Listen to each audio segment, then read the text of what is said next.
நினைவுகள் அண்ணன் ராஜேஷன் பெரியவர், வயசில் மூத்தவர். அவர் தான் ஃபர்ஸ்ட் சைல்டு, நான் 4th சைல்டு.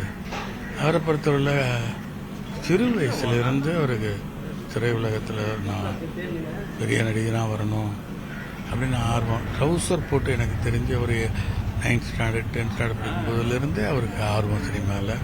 அதே மாதிரி கஷ்டப்பட்டு சினிமாவில் நடிகரானார். அப்புறம் தொடர்ந்து இந்த சினிமாக்களை தக்க வைத்துக் கொள்ள முடியாதுங்கிற ஒரு ஜட்ஜ்மெண்ட் அவருக்கு இருந்தது.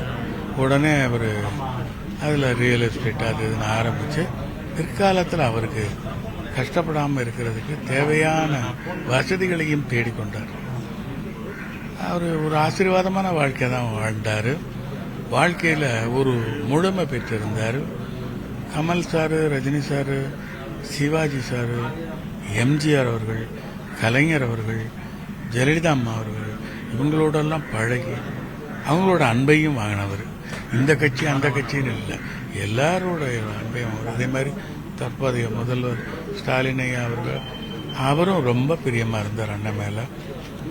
அதில் சந்தேகமே இல்லை. முதல்வர் வந்து மரியாதை பண்ணிட்டு தான் போனார் இப்போ கூட.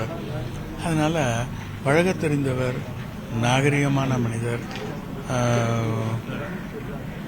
அவர் வாழ்க்கையில் பிளான் பண்ணி வாழ்ந்தார்.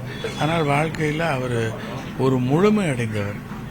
இப்போ நான் ஒரு முழுமை இல்லாமல் இருக்கிறேன். ஏன்னா பிளானிங் இல்லை. அவர் பிளான் பண்ணி வாழ்ந்து ஒரு வாழ்க்கையில் ஒரு வெற்றின்னு கூட சொல்லலாம். ஒரு முழுமை அடைந்தவர். எந்த கடன் பெருசாக இல்லாமல் இப்போதைக்கு ஒரு நல்லபடியாக இருந்து மரித்திருக்கிறார். அவர் ஆத்மா சாந்தி அடையணும். அவரோட எண்ணம், அவரோட முகமும், அவரோட செயல்கள், அவருடைய வார்த்தைகள், அவருடைய அட்வைசஸ் நான் உயிரோடு இருக்கும் வரைக்கும் எனக்கு உபயோகமாக இருக்கும். அவரை மறக்க முடியாது. ஒவ்வொரு நிமிஷமும் நான் மறக்க முடியாத ஒரு முகமாக என்னோட அண்ணனோட முகம் இருக்கும். அதில் சந்தேகமே இல்லை. கடந்த வாரம் 10 நாள் துபாயில் இருந்துட்டு வந்தார். முந்தா நாள் நைட் வந்தார், உடனே படுக்க போயிட்டார். நேற்று ஃபுல்லாக டயர்டாக இருந்தார். நேற்று நைட்டு உடனே படுக்க போயிட்டார்.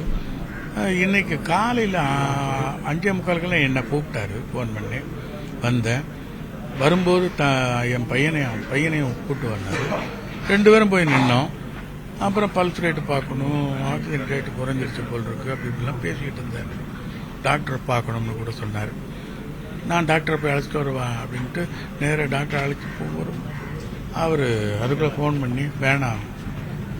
அதுக்கப்புறம் அவரோட ஃப்ரெண்டு நண்பர் சித்தா டாக்டர் ஒருத்தர் வந்தார். அவரோட பேசிட்டு